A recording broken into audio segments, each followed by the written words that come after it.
Halo teman-teman, dunia persilatan hukum ya di Indonesia ini semakin aneh dan semakin luar biasa dan semakin menggemparkan teman-teman ya. Kemarin kita udah kena gempa bumi dari kasusnya Pak Febri Jampitsus, kemudian tiba-tiba dong Pak Hotman Paris menjadi kuasa hukum dari Pak Febri Jampitsus. Apakah Hotman Paris ini sedang menjilat ludahnya sendiri gitu ya? Teman-teman silakan berkomentar ya. Eh Kemarin kan Pak Hotman Paris kan mengatakan itu kasusnya Pak Febri itu aneh gitu ya. Kemudian sampai dia bilang Fakultas Hukum dibubarin aja deh. Kok bisa sih orang jadi tersangka, kemudian dihilangkan satu tersangka jadi saksi, kemudian naik tersangka lagi. Udahlah, udah nggak ada tuh. Teori hukumnya tuh nggak ada gitu loh. Kok bisa begitu ya? Bahkan sampai gua ambil videonya dan gua publish di channel gua gitu loh, di Instagram gua gitu. Dan kok tiba-tiba sekarang jadi kuasa hukumnya Pak Febri gitu ya. Coba kita share teman-teman ya, mengingat kembali apa yang kemarin dilakukan oleh Pak Hotman Paris ya. Ini kan Instagram gue ini. Ini yang gue kasih contohnya kayak gini nih. Nah, ini kan dia ngomel-ngomelin cerita, nggak tahu deh, ngomel apa-apa gitu ya. Intinya Pak Hotman mengatakan bahwa ini Fakultas Hukum dibubarin aja deh gitu ya. Coba kita lihat apa isinya Pak Feb. Dia ngomong apa sih Pak Hotman Paris ya?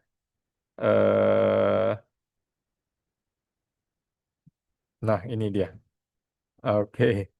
Oke. Ya intinya begitulah teman-teman ya. Dan tiba-tiba dong hari ini atau kemarin ya si Pak Hotman berubah menjadi kuasa hukumnya Pak Febri dan mengatakan saya tidak butuh uang lagi ya. Wah mungkin butuhnya emas kali ya kita nggak tahu ya teman-teman ya. Eh, dan ramai dimanapun lah cerita mengenai Pak Hotman ini menjadi kuasa hukumnya dari Pak Febri Jampitsus. Nah, eh ini kan jadi sebuah apa ya, sebuah anomali dan sebuah kasus yang akan dibicarakan oleh semua orang.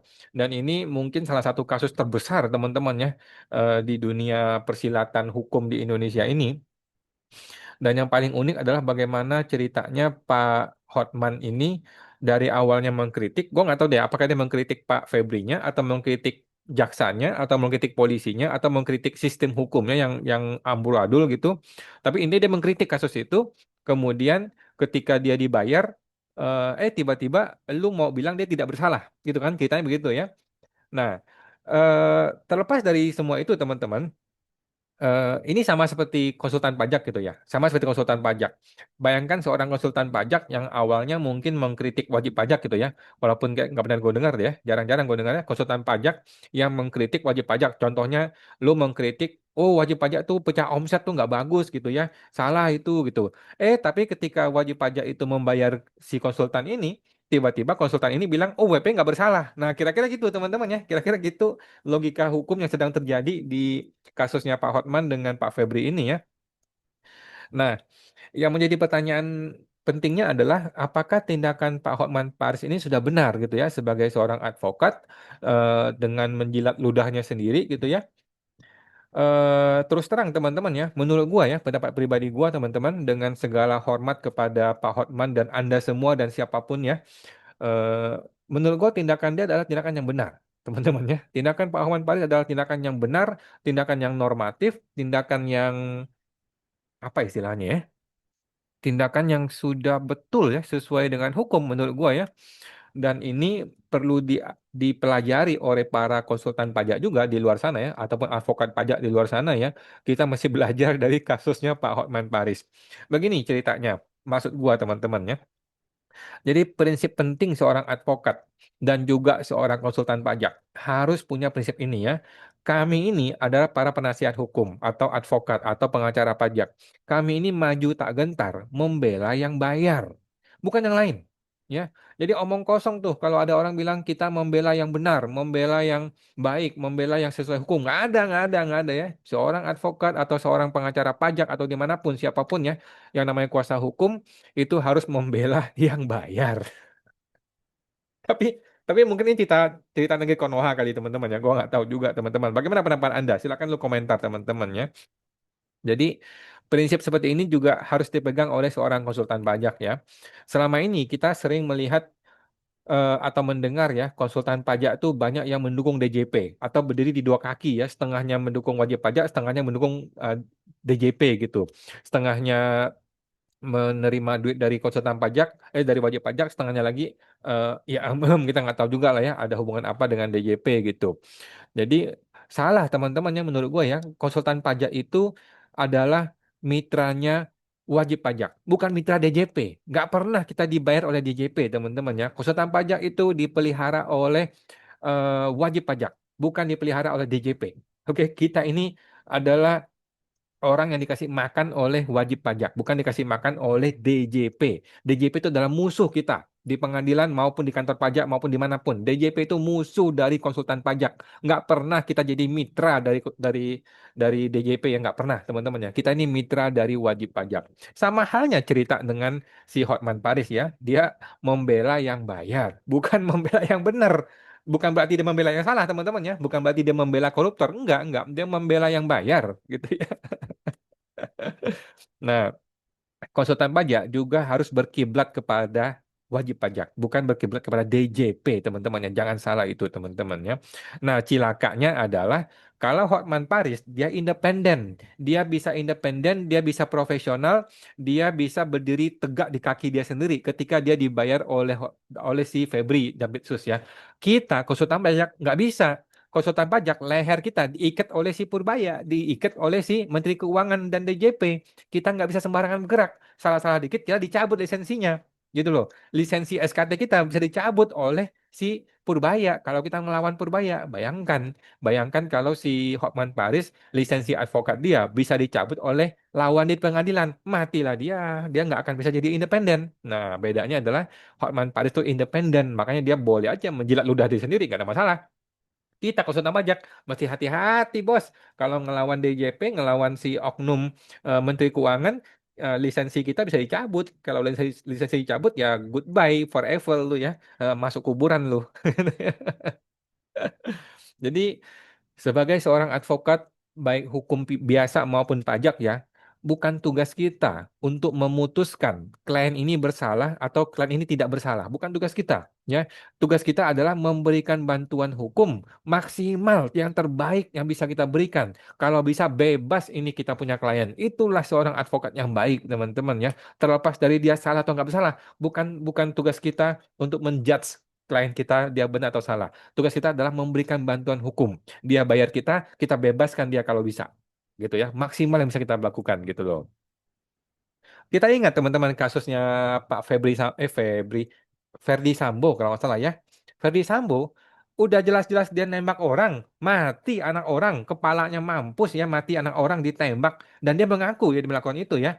Tetap aja teman-teman sampai di ujung pengadilan, di ujung sidang, pengacaranya mengatakan klien saya tidak bersalah dan klien saya harus bebas tanpa syarat. Itulah pengacara yang baik, teman-teman ya. Terlepas dari siapa yang salah, siapa yang benar ya. Itu bukan tugasnya pengacara untuk menjudge itu, gitu loh. Tugas pengacara adalah membebaskan klien dia sebebas-bebasnya, gitu. Kita masih ingat kasusnya Mario Dandi dan bapaknya, si Rafael Alun ya. Sampai sidang terakhir, pengacaranya Mario Dandi dan pengacaranya Rafael Alun mengatakan klien saya tidak bersalah, klien saya harus bebas tanpa syarat. Itu teman-teman ya. Itulah kualitas seorang pengacara. Dia membela yang bayar. Membela klien dia. Itu tugasnya dia, teman-teman ya. Nah, jadi pengacara yang baik bukanlah pengacara yang membela orang yang benar. Enggak. Bukannya.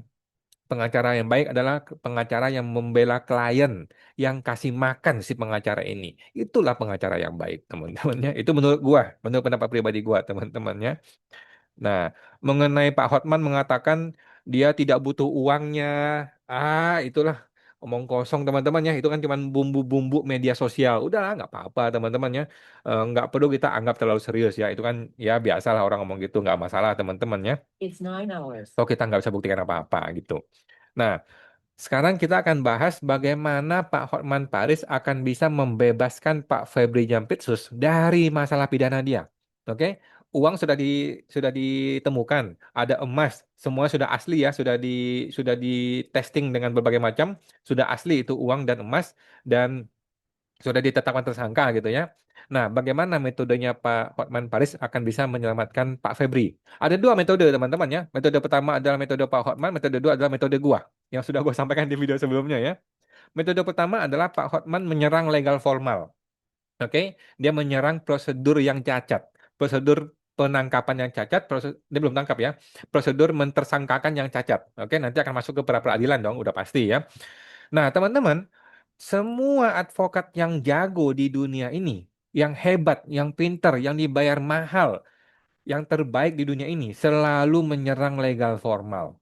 Oke, bahkan hampir semua pengacara terbaik di dunia ini menang kasusnya dengan legal formal.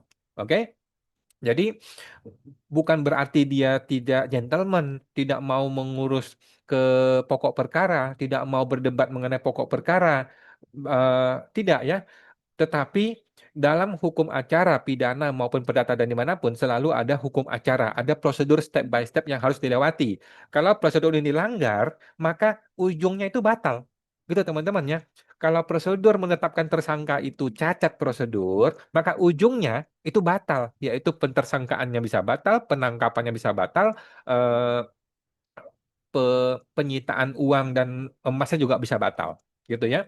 Nah, inilah yang sedang dilakukan oleh Pak Hotman Paris. Oke, coba teman-teman lihat deh konferensi persnya Pak Hotman Paris. Dia tidak pernah membicarakan apakah uang ini hasil korupsi atau bukan. Nggak pernah dibicarakan.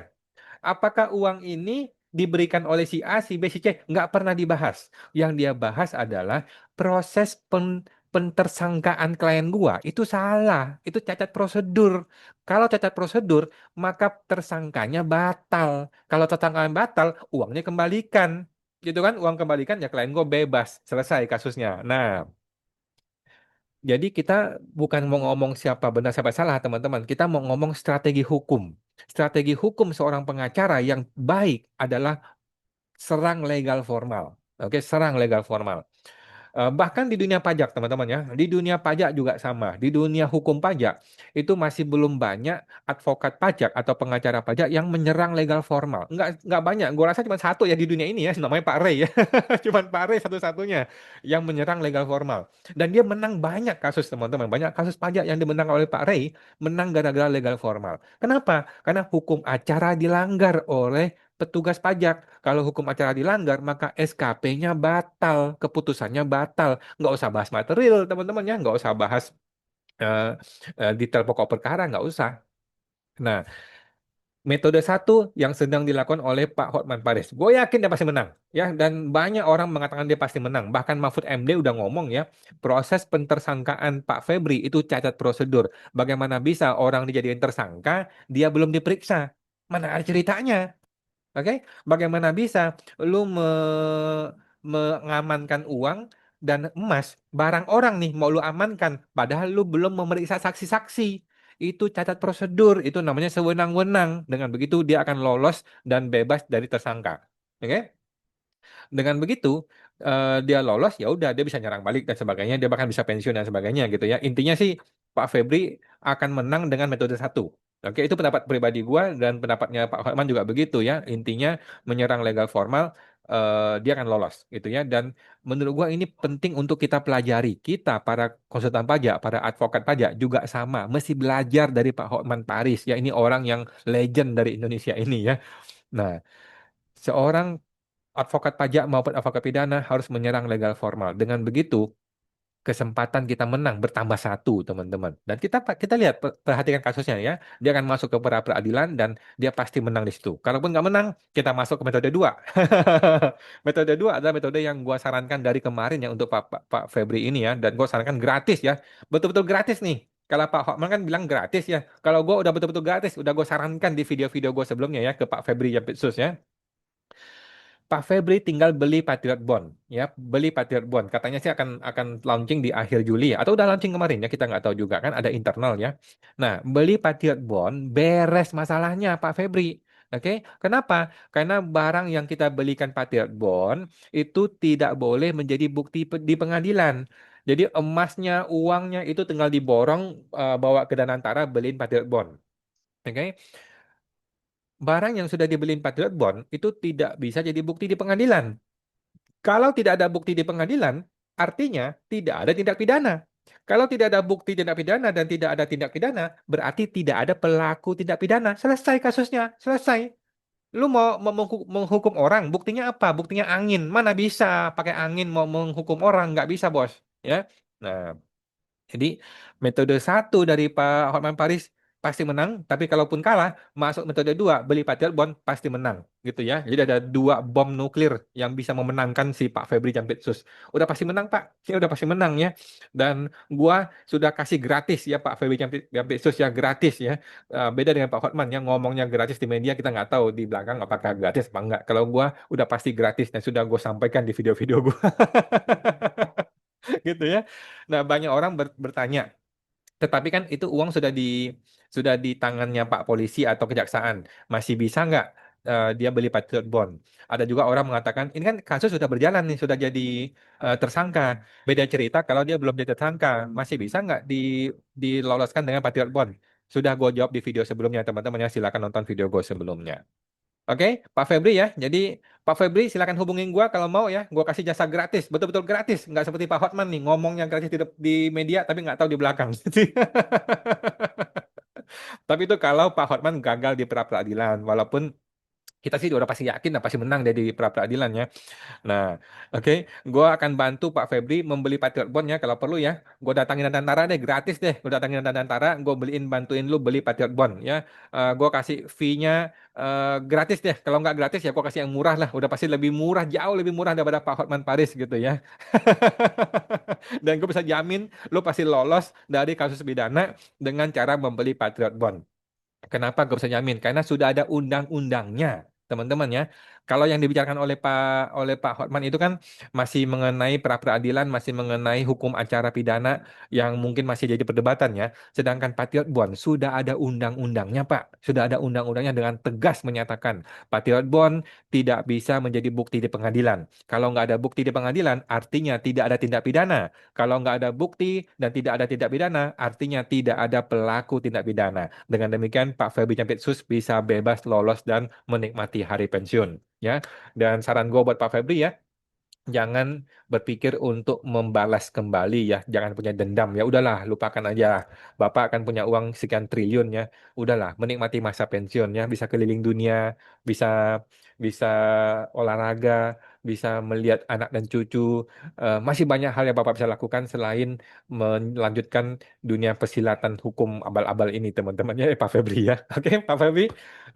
Demikian pendapat pribadi gue, teman-teman ya, mengenai eh hiruk pikuknya dunia hukum di Indonesia ini ya, terutama dari kasusnya eh, berbalik arahnya si Pak Hotman Paris. Oke, teman-teman, sampai jumpa. Semoga terbantu.